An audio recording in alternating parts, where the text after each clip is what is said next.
A mother's embrace. Firefighter Ana goes to evacuate a flooding nursing home, but the residents aren't exactly waiting for help. Something sinister lurks in the shadow, and Ana's past? Yeah, it's coming back to bite her.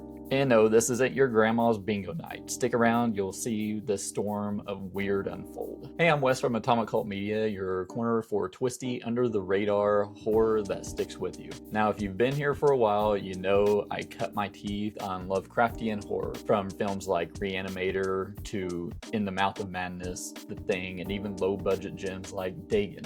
I spent hours hunched over board games like Arkham Horror the card game and Mansions of Madness, completely obsessing over cosmic dread, cults, and the unknowable. So when I hear about a Brazilian horror flick under the radar promising mysterious residents, something slimy in the water, and a story threaded with trauma, well, I am all in. I went in expecting a storm disaster movie and came out thinking this is actually subtle, atmospheric, Lovecraftian horror done really well. But hit that like button and let's dive into this hidden gem. January 1996, Rio de Janeiro. Ana is back on active duty after freezing on a previous rescue. On the same day her mother dies. Trauma alert, she's carrying baggage heavier than a firefighter's hose. She and her team get called to a flooded, decaying nursing home. You'd think it's just evacuate the residents and go home, right? Wrong. Nobody wants to leave except for a frightened young girl, Leah. And in the water, something moves, something wrong, something that creeps into your peripheral vision and refuses to leave. Flashbacks to Ana's childhood show trauma at home, hence her mother was dangerous and a fire that haunts her.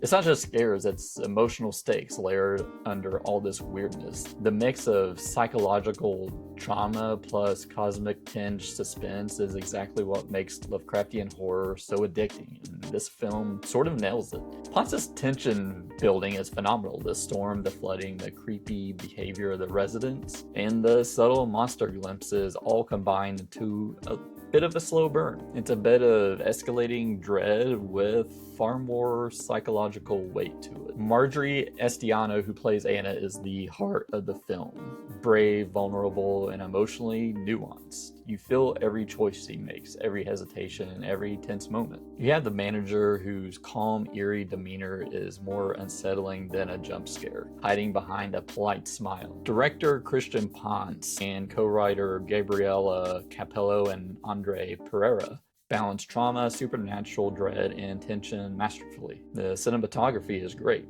It uses shadows, reflections, and flooding hallways to create constant unease. And the gliding tentacle in the water, it's practical effects. It's not CGI. It's giving it that tactile, almost Yuzna-esque horror feel, perfect for Lovecraft fans who appreciate subtle, hands-on creature work. Shadows in the hallways, glowing eyes and dark corners, subtle water movement. Ponce trusts your imagination, which makes this linger. The flooding mirrors Ana's trauma. She's literally wading through her past while facing present horror.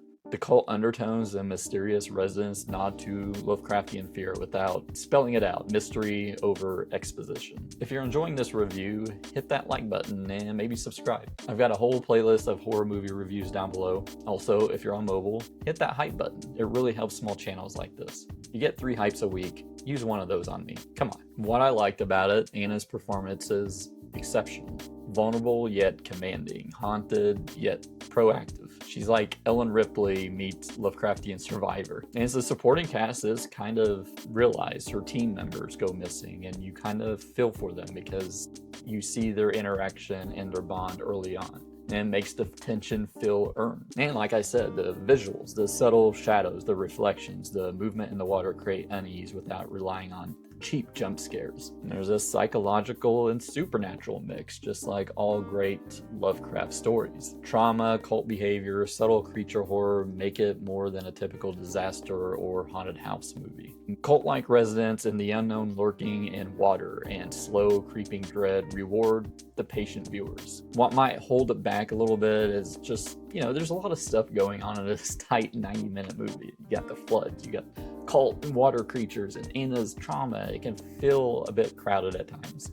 And the creature payoff is restrained. If you want over-the-top monster mayhem, this might frustrate some. And it might not be ideal for impatient viewers. I like my subtle, slow burn horror, but I understand it can be boring, and I called out movies in the past for it being boring. But I didn't find this boring. It's a tight 90 minutes, it leaves you breadcrumbs, and I just love the atmosphere. But to some, this might be a negative. So overall, I would give A Mother's Embrace a 3.5 out of 5. It's not groundbreaking, but it's executed superbly. There's tension, a little bit of character depth, and subtle Lovecraftian dread. Fans of Lovecraft and slow burn horror, cultish mysteries, and practical effects will love it. This has hidden gem status written all over it. I hadn't even heard of this movie, and I believe it's exclusive on Screenbox, and I'm surprised no one has been talking about this. It's smart, it's creepy, and emotionally resonant. But did you see A Mother's Embrace? Let me know down in the comments